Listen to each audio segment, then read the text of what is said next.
Hi guys, in front of me is MOTOROLA Moto G53 and let me show you how to add a fingerprint. At first, open the settings, then find and select security, and here click on fingerprint.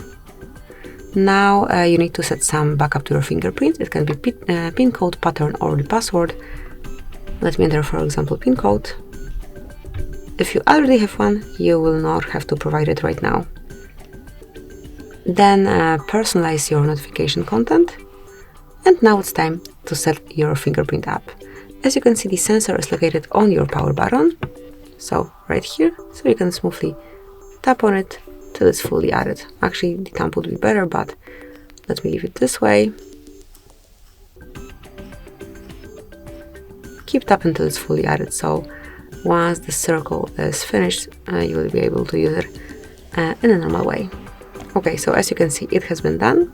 And from now on, you can unlock your device with this fingerprint only, or you can smoothly use this backup pin code. So once it's locked and, for example, someone is holding your phone and you want him to unlock it, smoothly provide this code and then it will be unlocked also. So that's it, that will be all. Thank you for watching. Please subscribe our channel and leave the thumbs up.